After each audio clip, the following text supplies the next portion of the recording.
more time with a group and so on. But I thought this hopefully would be helpful, giving you an idea of the things, where is this coming, where I'm coming from. And you have to remember two things, that these are sort of thoughts that have developed over a very long time by somebody who works mainly on texts. I don't work on large. I've always it wasn't easy for me. It wasn't always easy for me to identify larger problems. Like with our students at the Northwestern, one of the things we do is to try to get students thinking very early on about problems, because when you write a dissertation, and it's harder if you're working, as it were, from text outward. We talked about this a little bit in the break, and that is definitely the way I work.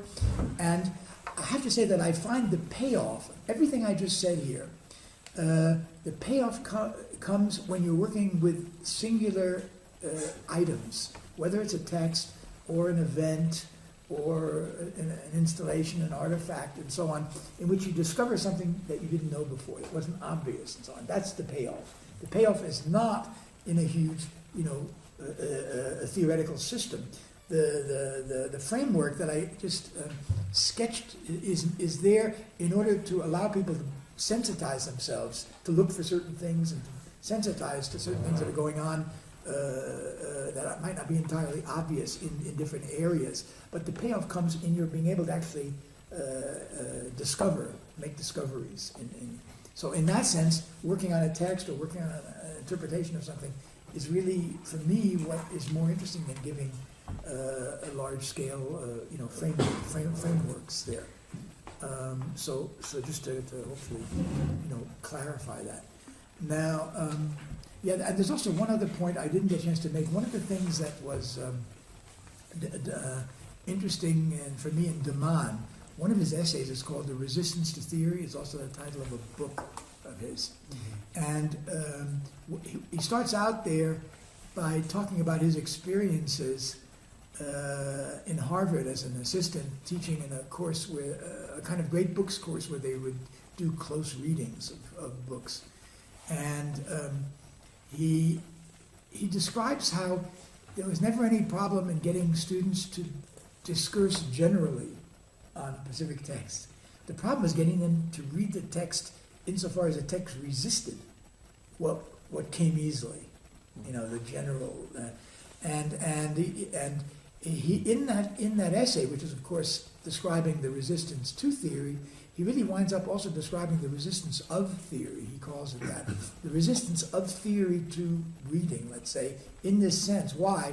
Because there is a certain kind of theoretical practice that is very narcissistic, that remains very much within the scope of the familiar, and you're not really taking risks and so on and so on. Whereas when you try to deal with something that's out there, a text and an image or whatever, you don't have that guarantee, and you can either be selective and reacting only to that which you already know, or you can allow yourself to be moved. That's another one of these affect words, and to be touched, to be moved by something, and then it gets difficult, and it may even get, I think there's even anxiety involved. That's one of the things I want to talk about at some point in connection with the uncanny.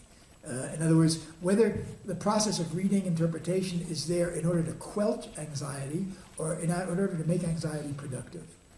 If you see what I mean. And I tend to, it's not always easy to work with the latter, and there's so many objective reasons to be anxious in the world we're living in. It's very easy for a professor, toward the end of his career to say, make anxiety productive. For younger people who, don't know where they're, it's a different story. So I'm well aware of that as much as given my situation I can be, because it's not exactly my situation. I have other anxieties, but not the professional ones. But as a cultural point of view, legitimating anxiety and making it's not something that has to be overcome simply, but something that you negotiate with and you respect and so on, is, I think, an important issue that we'll be dealing with. Now, in the little time that remains, I'd like to talk a little bit about lucid, not about the handout, however, which you have a chance to look at. We may come back about that this afternoon, but I want to talk about what I take to be an important turning point that arises with Luther, and the impulse to this, I'm not presenting this as essentially original. What I do is I take little elements that I've gotten from various places, and maybe I put them together in a little slightly different combination, but I have no property rights. This is all in the public domain in some sense. My main inspiration for this is Walter Benjamin's book on the origin of the German mourning play, or German tragic drama, as it's often. And what Benjamin does in that book, among other things, is he deals with this theater that nobody performs anymore. It's a very sort of a very primitive kind of German theater called the Trauerspiel, that comes out of the post-Reformation, the sort of 17th century, and parallel to Shakespeare, parallel to Calderon, but not at all the same quality. And he says that although aesthetically this theater is not that interesting and rarely performed, it may unveil certain problems in a way that is more relevant than some of the more aesthetically accomplished. I'm thinking of the French maybe there and so on. And I think the background to that is that in the Germany of the period, you don't have a unified nation state, and above all, you have the country that was absolutely devastated by the 30-year war between Protestants and Catholics that was fought out on its territory and which decimated, I think, about half of the civilian population, if you can imagine that. And it was, Germany was a battleground. It was fought by Swedes, and it's coming in, and other countries fighting in Germany. And it left a trail of absolute devastation and despair in Germany. And the German tragic drama is somehow reacting to that and to an enormous sense of violence and hopelessness in various ways. And at a certain point, Benjamin is writing this at a time when he's sort of getting divorced from his wife, and he has an affair with a Latvian Marxist who is very active politically. Benjamin himself is sympathetic on the left, but not yet really a Marxist. And she's sort of, her name is Asiolakis. She says, why are you doing this stuff? What does it have to do with the life? He's writing this in 1924. So it's a period of great, again, Weimar Republic, social turmoil, political turmoil, and so on, rise of fascism, and so on. And he says, he's taken aback, but he says, I think I'm dealing with problems that are very much with us today, and we're trying to see them. And that's his defense to her. And I think he's right. I don't think it's just a put on. And in fact, it comes back in his later work on the 19th century, so that it isn't just something that's limited to the 17th century, question of allegory, which is important there. And he brings that question of allegory together with the question of theater in an interesting way. And one of the things he does in that book is to emphasize the importance of Lutheranism for these writers. And the importance, the way he frames it, I don't have the Benjamin here, but I can paraphrase it, is that what he talks about is Luther's storm against the work, by which he is referring to one of the doctrines of Luther, one of the aspects of the Lutheran Reformation, is the emphasis on the fact that that good works, however those are conceived of, as the sacraments, or as whatever is subordinate to human volition through the church or in individuals, can be a sufficient path to salvation in a Christian context, that it can redeem. And one of the points, Luther is very polemical at certain points, and one of the phrases that's associated with his work, there are two phrases. One is faith alone, and the other is by Scripture alone. And they're connected. The idea there is that, what Luther, the situation that Benjamin points to in regard to Luther, what Benjamin says is that Luther's attack on good work, on the redemptive potential of good works, goes far beyond just the narrow religious sphere, but has to do with works in general. Works in general being anything that is produced intentionally by a subject, you see. And he says this attack resonates through all of modernity, basically.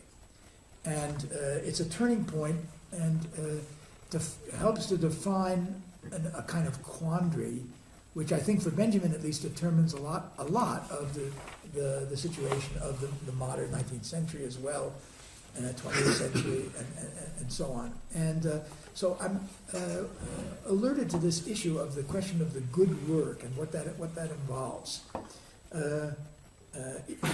If you want, you can relate that to some of the remarks I made earlier, but in a totally different context, about Adorno's notion of constitutive subject. See, the constitutive subject is connected to the idea of good works in the sense that an action that sort of is initiated and performed by a subject can have real value, ultimately redemptive value, but in general value, important in one's existence. And what is distinctive about Luther is that he, as you all know, his starting point is the corruption of the Catholic Church as he sees it through the dispensations, through the indulgences, which could be bought and which involved essentially buying grace after one's death. See? And so there's something that's very significant comes. It has to do, A, with the corruption of the church, but not just of the church. Benjamin's is very important. Benjamin says that the significance of the Lutheran attack on good works transcends by far the separation into individual religions. It involves an attitude toward conscious action and toward institutions that are the collective expression of conscious action. The church is Luther's attack, but it involves also then the state. It involves also, political. And there are many arguments today, some of you may have heard the name Carl Schmitt and so on, that the modern state is in some way heir to some of the functions of the pre-modern church in terms of trying to guarantee collective safety of its members. And I've written stuff on the relation of security and safety to salvation and so on. I think there's a much more intimate connection there than one usually realizes. It comes out a little bit in the religious tones of the war against terror, and that makes it more visible. And as I say, my effort is always to try to understand what's going on today by relating it to traditions that are often, sort of short-circuited out. They don't just start, they build. That doesn't mean, I never believe that these traditions are deterministic, that they leave only one way. The argument that I want to make is that the things that are developing today could never develop if they didn't have something to build on, so that the potentiality is there. And it's important to see where that comes from and what creates this in order to be able to understand the force and and possibly alternatives to it, which is what I'm hoping for there. So when you go back and you read Luther, in a way, if you do that, you're struck by certain very modern themes. One is corruption of the church. But is the corruption tied to what? Tied to money. And what could be more contemporary? Not just the church. We have, today we have the state, being suspected of being essentially corrupted. What's going on in the Gulf of Mexico and blah, blah, blah, and the finance, all of this, Goldman Sachs. I don't think you have to look very far to have this sense of the interconnection of money, politics, and corruption, whereby I'll mention the word corruption, I think is a Christian term. It implies, it shouldn't be regarded as something neutral. It implies a kind of purity and original purity, fallenness, and so on and so forth. But I do think that is the way a lot of the experiences today are being felt. Now, what is Luther doing? Again, I'm not an expert on Lutheranism, so if any of you know more about this, feel free to contribute and so on. But from the little I've been able to read, there, there's one major focal point, or a couple of major focal points of his Reformation, and one is that the good works dispensed by the church, above all in the form of the dispensations and so indulgences, but more generally, do not have power over death, which means they don't have power ultimately over sin and redemption. That's the way he puts it. In other words, I'll read some of the earlier works. He starts out by being more careful and then becomes more and more polemical. But he basically says, the Pope may have the right to dispense from worldly sins, but he doesn't have the right to dispense from what happens afterwards, which is the whole point of the indulgences and so on, and which calls into question the whole, redemptive function of the church in connection particularly with money. See? So that, one of the questions that is interestingly raised there is, and for me it's absolutely contemporary, concerns the possible redemptive value of money. Can money be considered something that is redemptive? That has how can that question even be raised? Well, money is a very unusual thing. As if you've studied it a little bit, it's sort of spiritual, in the sense that it has a power of of producing effects that seem to control objects and persons and body. Body and money is that which enables things to be bought and sold and to be transferred and so on. So that one of the things that's interesting that I'm very interested in is that the notion that the accumulation of wealth today could have a kind of symbolic significance of not just the accumulation of power, but symbolically the accumulation of redemptive force there. And for example, when Elie Wiesel was asked by a New York Times journalist in an interview how he could have been taken by Madoff, he was one of the people who lost very heavily in the Madoff scandals, he said, "We thought he was God." That could be a throwaway, but I don't think it's a throwaway. Okay?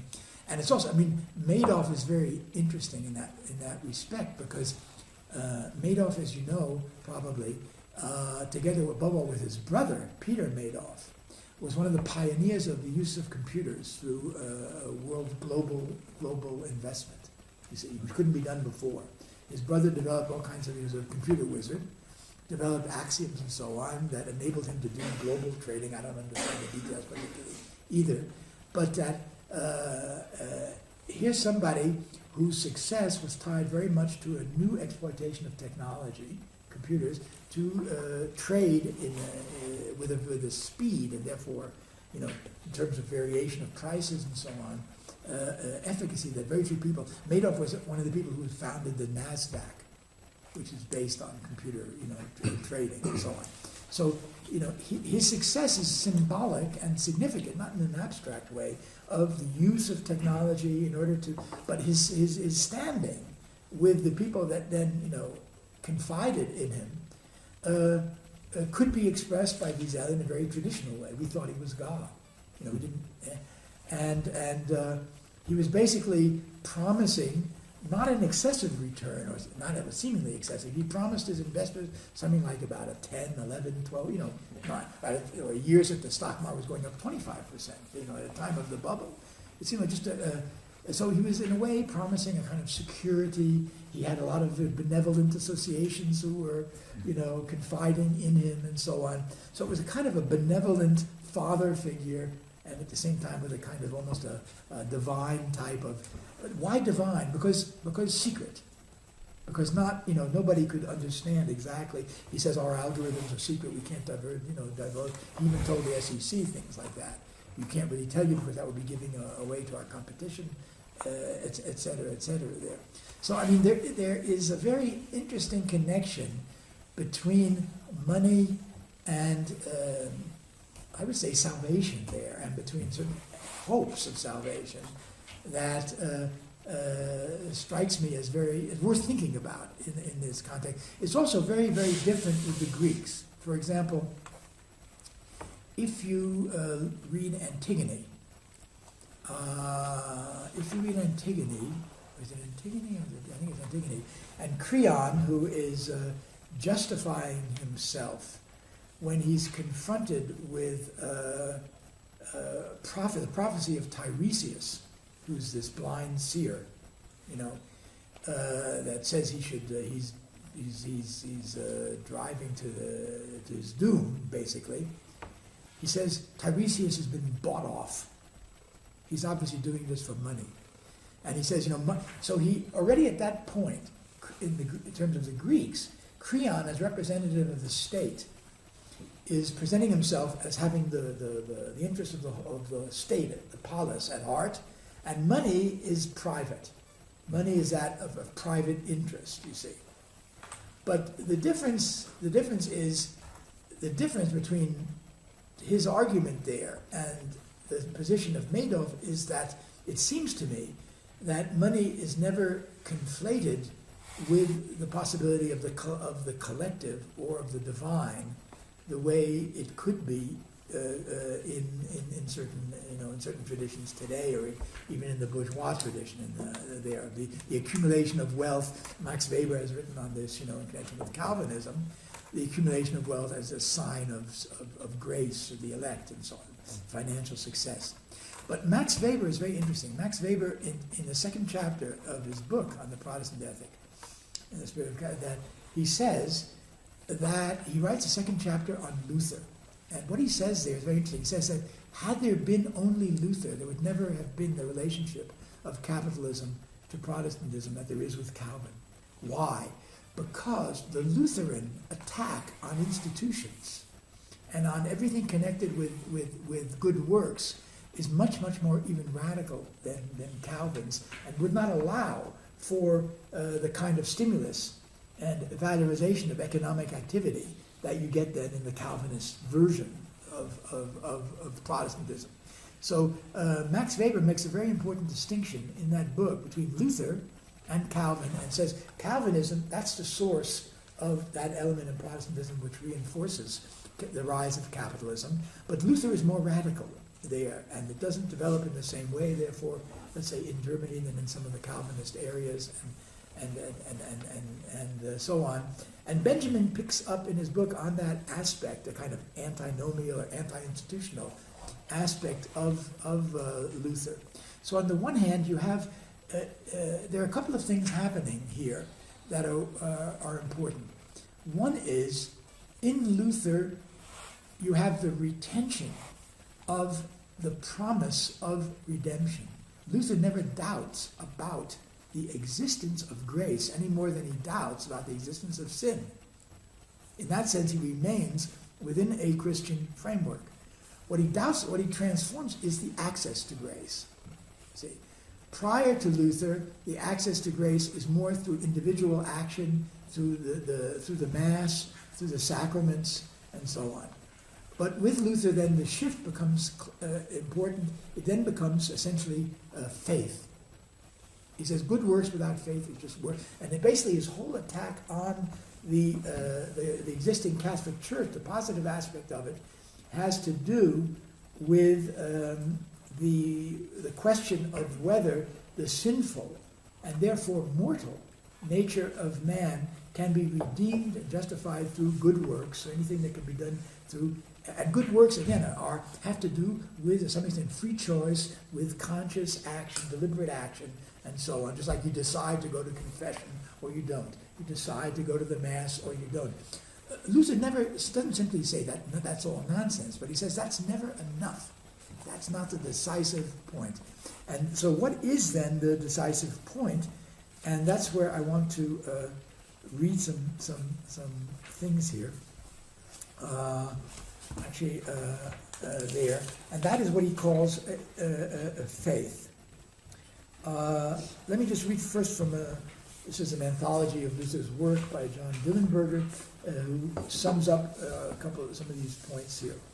He says, for Luther, the joy and freedom of a Christian was that in faith he did not need to look to self, but only to God for his destiny.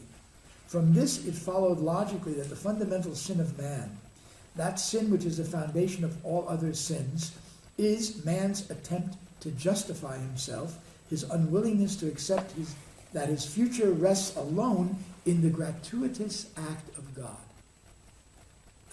It's man's unwillingness to let God be God for him. See, this is not Luther's interpretation of Luther, but it's an interesting one. You see, there's an utter disjunct or discontinuity between the state of sinful fallenness and mortality of human beings and the access to grace. God's otherness is so different than there's no direct mediation. It goes through faith, but faith is a very enigmatic thing. You can't just decide, I'm going to have faith, and you have it. You have to be moved by it, you have to be grasped by it, you have to be... and so he goes on to describe this a little bit. For Luther, as for many others in his time, the belief that there was a God without knowing that he was a God for oneself was tantamount to atheism, that is, to acting as if his existence made no difference. In other words, that's very important. The question of the relation to God had to be experienced within the compass and the sphere of the individual existence, life. You couldn't just go to the church, confess, or participate in a collective rite at Mass or whatever, or do something charitable. You had to be totally in your life affected by it there. And at the same time, God is so different from man that there was no way to bridge the gap cognitively, or, and this is very important, sensually, through perception. So that what you get as a result of the Lutheran, and to some extent it's visible if you go to a Protestant church as opposed to a Catholic, is the importance of visuality, of representations. Protestants much more bare, and so on. There's a kind of inner relation to God, and so on.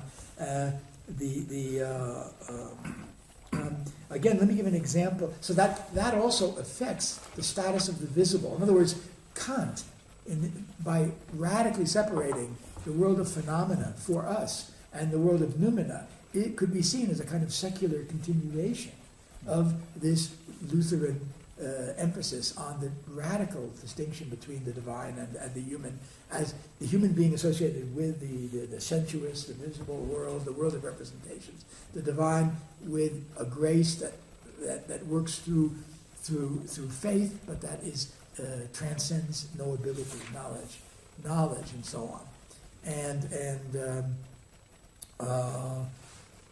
so there's already, you see, a certain, you can say, this in a way, there's a tradition of mistrusting the senses, the visibility goes back to Plato, certainly. But you see, here, I think what's crucial here is that this takes place within a Christian framework. And what is decisive about the Christian framework, this is my non-specialist reading of it, is that it on the one hand, it's both a framework of promise and of despair. It's a promise in the sense that mortality can be overcome through grace. It's despair in the sense that overcoming is, at least in terms of the Reformation, is no longer accessible to a deliberate, planned action. See, the way it could have been thought of beforehand. See, everything depends then on the reading of man being created in the image of God. Already in, I believe, in the very first books of the Bible, this question of the man, the image of God, the relation of man and God, is very ambiguous. Because on the one hand, man is clearly a kind of representative of God. It's man who names all the creatures and so on, particularly before the fall and so on. But with the fall and everything that makes the fall possible, man becomes mortal. Presumably it was not mortal before.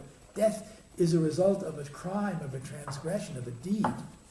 And the only hope then becomes a retaining of an original immortality through grace. And the question is how that can be then conceived. And you see, the established church, at least the Catholic Church, valorizes the path through the phenomenal world, through the world of sense experience, attached to the church and its sacraments, and ultimately involving even money and in buying grace, you see. Whereas the Lutheran attack against that, or rejection of that, is that this is blasphemous, because it's conceiving of fallen man in the image of God, whereas fallen man is totally different from God, and that the only hope is infinitely more enigmatic and at the same time internal. And so you see, you have on the one hand a focus on the individual, but it's not an individual that's autonomous. It's an individual that is isolated, that is in some way in solitude, and it's one of the, I think, the important experiences of the modern period. We'll find that again in Descartes and lots of other examples, and who is not even identical with itself, and not even totally the owner or proprietor or of oneself anymore. You see, it's not, because the self-consciousness is no longer the reliable, as the producer of action, is the reliable way of acquiring grace. Again, I read one last passage here. By bondage of the will, he writes a book called Bondage of the Will, which is a reply to Erasmus. And Luther considered it to be his best book. By bondage of the will, Luther did not mean that man is incapable of making significant and meaningful decisions. Nor did he mean that man is a stone, beast, or rascal, but he did mean that there's no act or capacity of will by which the self can successfully will itself into an adequate and proper relation to God. In more contemporary language, man cannot, by his own resolution and effort, overcome his estrangement from God. In theological terms, it's this incapacity which previous generations called the total depravity of man. It's the incapacity of the best of men at the crucial point of their existence. And so in some way, the appeal to faith then becomes crucial, but faith is very, very complicated. He goes on here to describe, he says, it's important to stress that faith means basically not the decision to assent to a proposition. So in other words, in that sense, are you a believer? You say, what do you mean? Do you believe that, this, and this, and this? That's a problem. That S is P. That guy, and you say, yes, I do. That's not enough. You see, it's not just enough verbally to assent to a proposition, but a fundamental reorientation and redirection of life. So it's a practical aspect. You see, here again you have, just to refer again to Kant's second critique of practical reason, involves trying to make morality dependent on action, which does not derive from knowledge. In other words, you can never know if you're acting in a good way, according to Kant. And you have to, Kant calls those maxims, the categorical imperative. Act in a way that you're treating all others as though they were ends in themselves, for example. But you can never know in this or that situation if your act is actually conformative to that situation. So what that shows is that the appeal to the individual life as the area where grace has to play itself out presupposes a radical disjunct between singular existence and universals. When you make a proposition, do you believe that God is the Savior, Jesus, and so on? Those are general terms. You say, yes, I do. That's not enough. You're just making a general statement there. What is being argued for here is something that affects you as a unique, singular, separate human being. You see, it has to move you there. You have to be moved in a way that mere language and mere.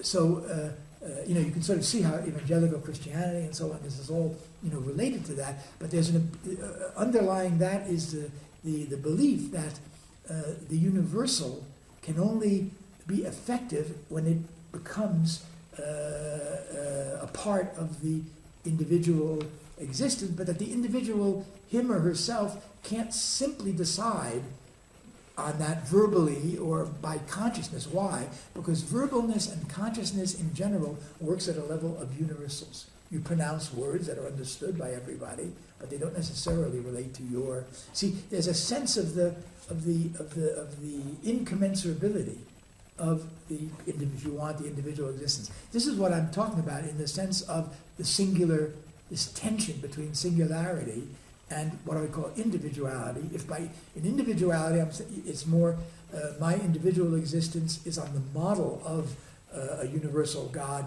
That God knows everything, and I am self-conscious, and I can make conscious decisions. I can go to confession. And that will, benefit me, or I can buy There's another interesting linkage between sort of Luther's motivation for writing this text and sort of his the original bit of this, which is actually that the Indulgences, when they were first conceived of, and they had been going for quite some time. They weren't new, but up until Luther sort of had his problem with it. The Indulgences were made in a very singular way. It was the monk would sit in, of course, a very difficult place, by a window, trying to write by candlelight or whatever, and would actually be meditating and be sort of saying the words out loud and praying as he was writing down the indulgence and as he was creating. So it had this singular sort of, it was only a very unique creation. But at the time that Luther wrote this, he was actually a big part of the problem was that it was after Gutenberg. The printing press had come around and they were just stamping out indulgences. And they could just make these things and they were all identical, they were all the same. And you hold up this piece of paper and say, this thing, which you can have millions of them, is what's going to get you into heaven. And it's no longer a singular entity. It becomes sort of a reproducible sort of thing. It becomes abstracted just like money. What is that? It becomes abstracted just like money. Yeah, absolutely. Yeah. And you get a very interesting updated description on this, which Lukács talks about in relation to Balzac. Balzac writes this novel called Lost Illusions, where he describes how the hero comes from the country into Paris. In the country, there's in let's say Marxist terms, everything is still arranged by use value. You produce objects for consumption. Exchange is relatively, the importance of money is still subordinate to the individual lives of people who use it. And at a certain point, in order to be accepted, he's very good looking, and he's invited to a party, and he doesn't have anything to wear. So, and everything depends on his having a proper suit and so on. So he writes back to his family, he says, look, I'm in real trouble, I've got to go to this, I'm invited to this important event, I don't have any money, can you possibly send me money to, and his whole family, his sisters, scrape together their savings, and they're all connected to stories, and this is this, and I did this, and so on. And he takes this money, goes into a store, gives it to the vendor, and gets the suit back. And, Lukács says this is the point where the use value of money is totally subordinate. The vendor doesn't care where the money came from, and in a certain, and the hero is a kind of pivot. He's taking his student in order to succeed in this world where nobody cares where you've got the money, so as long as you've got it, and you've got what money can produce. So it's the exchange there you get it translated into, exchange value, which is abstract with respect. He buys a suit because that's what he needs, but he could buy something else, and his family sending him this, where the money that still is an embodiment or a sign of their individual, life, and not just their lives, but their expensive energy. Because, the money always involves a life process. They're expending energy working in order to have a certain amount of money that they need to live, to survive, but still. So it isn't a neutral, it's not abstract. It involves the consumption of life, vital energies of individuals who are mortal anyway, and then being used to create, to buy something that's totally abstract, this suit that enables him then to appear and to make his career, as it were, in Paris. So that's the kind of, it's the modern, more modern version of that there. But I guess one of the points is that I want to sort of emphasize here, because it's very important, I think, for the whole later development, is that the faith is no longer identified with the consciousness of objects. Faith is something that, you can't simply say, I'm going to do this, or I'm going to... So that he says, for example, faith is related to decision, but it means a new possibility of decision. Decision itself is placed within the dynamics of a relationship of grace. It's not that grace is offered and then man decides whether or not to accept it. This would be man's last work, his last attempt to justify himself. Rather, it's confessed that the mystery of God's act in all its priority incorporates and includes the redirection of man's capacity of decision. Another way of putting this is to say that faith includes infinitely more than the deciding capacity of man. Certainly without the inclusion of will and the voluntaristic aspects of man, faith is not fully faith. But as a gift, faith cannot be reduced to rational and voluntaristic levels, you see there. Confronted by God, man cannot depend on a combination of works and faith, or of a faith active in love. The Christian is to live and to struggle, to be a Christ to his neighbor, above all, to trust God, and so on there.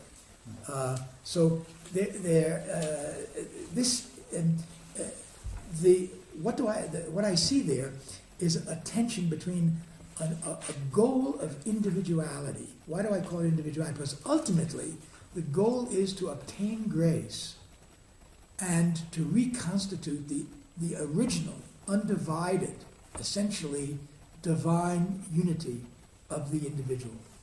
You see, in grace, in eternal life there.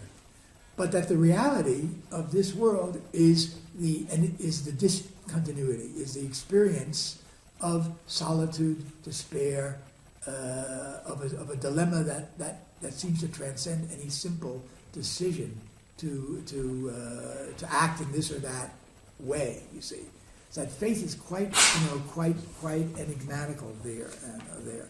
And I'll read some of the things from Luther there that Luther himself, who's much these are early theses. That he writes in 1517, 1518, the famous theses that he puts on the Wittenberg Church, and then a year later, theses for Heidelberg disputation. I'm reading from the latter there. The works of men may always be attractive and seemingly good. It appears, nevertheless, that they are mortal sins. I mean, Luther's sense of sin and of despair is very strong. The stuff I was reading in the beginning is out of a theologian who is sort of, softening it, making it more. But I mean, there's a real sense of despair and of difficulty in the human condition that you get with Luther. And you see here, the works of men may seem to be attractive, seemingly good. It appears, nevertheless, that they are mortal sins. The works of righteous people would be deadly if they were not feared to be deadly by these righteous people themselves in pious fear of God. That, in a way, sums up what I'm trying to say. In other words, the deadliness of good works is all the worse if they're not feared and recognized as being deadly by those who perform them, which is a pretty tough rap. In other words, the situation of fallen man is such that if he thinks that he can redeem himself by his own work, he is really in bad trouble. See, you see why Luther in this form could very difficultly have become compatible with the activity of modern capitalism. You do need a shift that makes activity of some sort, a sign of the elect rather than just a hubris. That's what Luther is saying is that the church is a symptom of the way in which mortal, sinful human beings have totally forgotten their desperate situation, and that the only hope is for them to remember the situation in order then possibly to accede to grace. And where you find, for example, in English tradition, a pretty interesting example of this is in Shakespeare's Hamlet. I mean, who studied it? Hamlet studies at Wittenberg. He's already studied at Wittenberg, which Wittenberg was the center of Lutheranism and so on. And the whole problem of avenging his father and of not acting and et cetera, et cetera. However you interpret Hamlet, the situation of Hamlet gives you a very good sense of this, accursed time that I was ever born to set it right. The time is out of joint and so on. He can't decide. And some of the background to that is that he can't decide, perhaps because the decision is no longer a conscious act. By the way, I'll just add to this. For those of you, I don't know how many of you have read Carl Schmitt, you know the name? Carl Schmitt was a very important political theorist. And in modern political theory, but I think also in philosophy, the disjunct that you get with Kant, and also in the third critique of Kant, in the critique of pure aesthetic judgment, power to judge, between individual experience and universalizing. That's something that Kant, by the way, develops in relation to judgments of beauty. That no longer allows for what is traditionally called a judgment. A judgment traditionally is where you see something out there, a camera, a cup, and you say, I know what that is. This falls under the general heading of cup. You have a concept, cup, and you see something, you can identify it. The situation that Kant is confronting in the third critique is where you see something and you don't know what it is. And nevertheless, you respond with a pleasure that normally would be reserved for your knowing what it is, being able to say, "I know what that is. That's a computer. I'm not worried about it. I can," and so on. And so Kant says in the third critique, that the real enigma is that when we make judgments of beauty, we seem to be reacting as though we knew what we're talking about, but we remain tied to a singular experience that precisely eludes all of our cognitive concepts. And we call that beautiful. And we call it beautiful because we're responding to pleasure and so on. But it's not an idiosyncratic pleasure. It's not a strictly isolated. It's something that we all share, or should share, and that therefore is like a concept, like a cognition, but is not.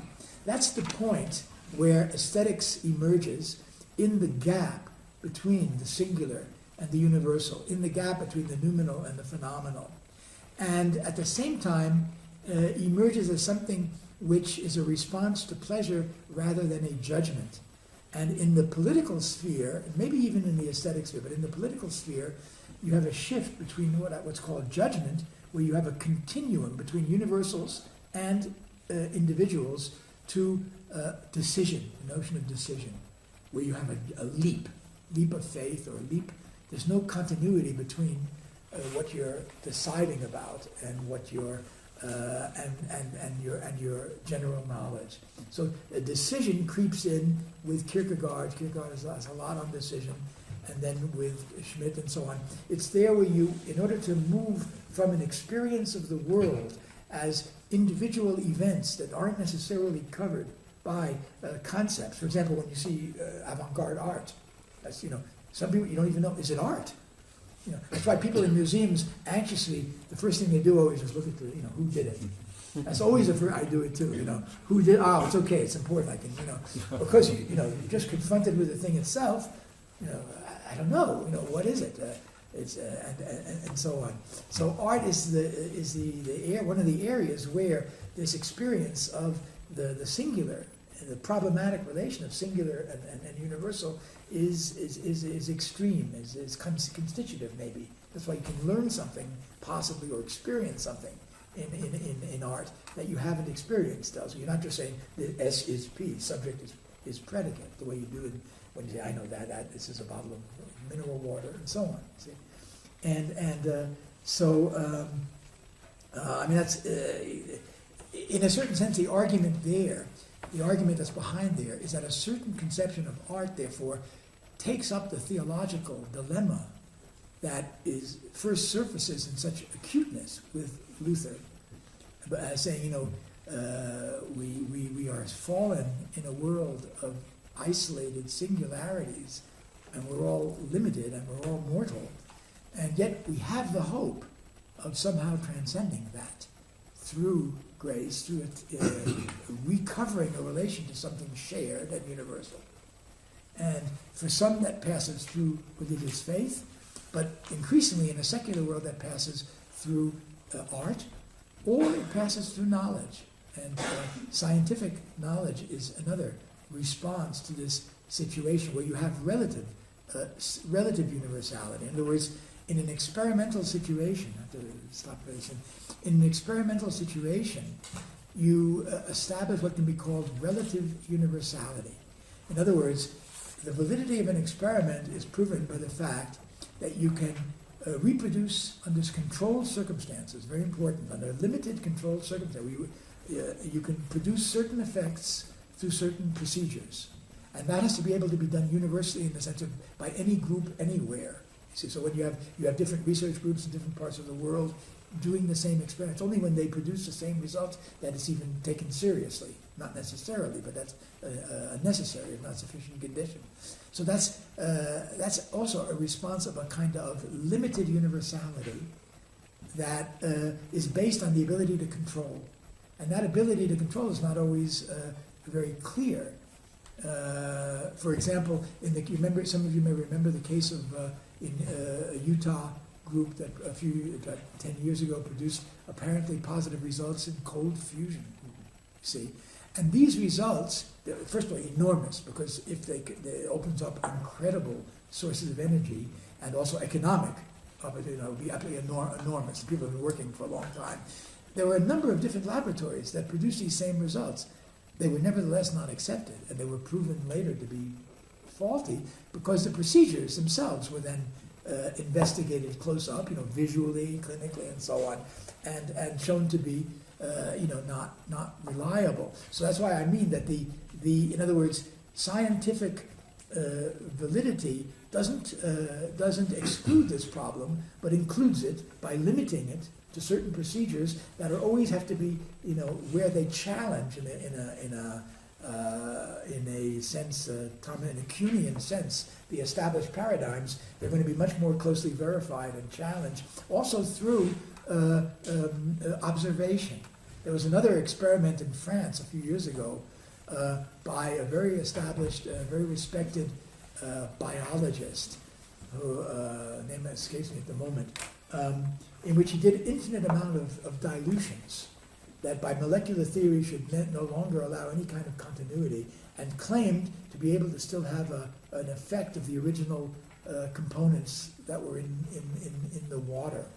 And he said, I don't understand this. I'm going to call it memory of water, because that doesn't explain anything. I'm just going to call it that. His name was Jacques Benveniste. And I don't understand how this works, but if it's true, it will require us to rethink our whole molecular theory of matter. Because these there can be on the basis of molecules, which are finite, there's no possibility, after all these dilutions, of there still being traces of the original molecule there. Now, yeah? I just it's kind of weird, because if you go into the physics theory of what you're describing, it actually fits really beautifully into relativity and quantum. Because you have relativity, which is the measurability of everything, which is if you give me, for instance, relativity would go with predetermination, because if everything is on a finite path, then all of the molecules in the universe have to have a position and a velocity, and therefore the path of the universe is preset. That's right. The interesting thing is actually that quantum, which would be sort of the memory of water, or the uncanny, so to speak, is the inability for anything to be known for certain. Very interesting. In the case of this guy, Nature, which is sort of one of the accepted British magazine, had accepted his article detailing the results on the basis of several, and they were, with unusual, with a caveat saying that the magazine does not endorse this. There was such a hue and cry when they published it, which gave it a certain legitimacy, that they then sent a group to examine his laboratory. And one of the members of the group was Randy the magician, who had demasked Uri Geller. Benveniste was absolutely furious. He says, here I am, an established scientist. You're sending a magician, and also a journalist, and so on and so forth. But it makes sense because the Randy is somebody who's able to visually see things in the procedures that other people wouldn't see. So even in this age of highly automated, measurement, that they still involved, had to have somebody come, and he was finally basically allowed to go on with research, but he was prohibited from talking about it, and this remained that you can Google it, you'll see. It was he died a few years ago, but he went on with all kinds of absolutely fascinating experiments, including computer, long distance trying to things and so on, but was completely, ostracized basically from the scientific community. Because why? Because if his findings were taken seriously, it looked as if that would have to, require an enormous revision of molecular theory of matter. There's actually in high schools in Canada, I can't speak anywhere else, but Einstein is basically the last physicist who's really taught. Einstein is the end, and Einstein has a famous quote you may know, which is, "God does not play dice with the universe." And it's actually, wrong. It's almost been like Exactly. it's just wrong. God Right. does play dice with the Yeah. universe. Right. But the thing is that the modern conception of it is that like everything is finite. Everything is. The problem with Luther there is that it's not just a universe in an abstract way. It's this seems to me to be crucial. This is what I think. Then we'll stop. You have to go a bunch. Is that it seems that the establishment of Christianity had to do one of the and again this is just a surmise really had to do with assuaging an anxiety about confronting death. Because even though death and this life were fallen, there was always a perspective. First of all, it was motivated. To be mortal, well, you became mortal because you were sinful. And there's a famous phrase from St. Paul that Hobbes actually quotes in the Leviathan. It says, roughly, what human beings were able to do, they're also able to undo. This is what Luther is questioning, you see. But within the context of a culture that basically could not, accept the relation of life and death as inseparable for individual human beings, as it were, except within this context of a moral transgression and ultimately the possibility of a transcendence, you see. This is the kind of thing that Nietzsche is very upset about in the devalorization, he calls, of life through Christianity. But what it means is it's really a rethinking of the relation of life and death and the validity of anxiety, in relation to, if life for a living being includes the perspective of death, then that changes the reality of that life. You see, in other words, that changes what can be taken for real, for reliable, etc., etc. So that Luther's emphasis there of the non-visible, there.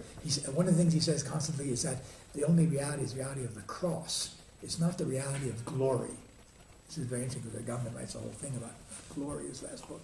The Catholic position is that of glory in a certain sense, the possibility of glory. But the Protestant position, the Lutheran position, is that of the cross. That's what we have to sort of, in a way, focus on there. And that, that gives us a very, very different perspective of modernity than the idea of progress. So the idea of progress, which is often associated with rationalism and enlightenment and so on, can be seen as a secular continuation of the idea of a kind of gradual accession to grace, if not of the individual, the collective, but basically as a consolation. Whereas this Lutheran is the emphasis that that all takes place as a kind of inability or repression of a certain type of anxiety that is at work.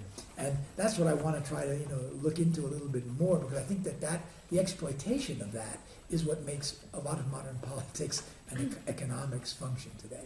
You see, the hope that through either a certain type of politics or a certain type of economic, war against terror. It's interesting because it seems that that's all coming much more manifestly.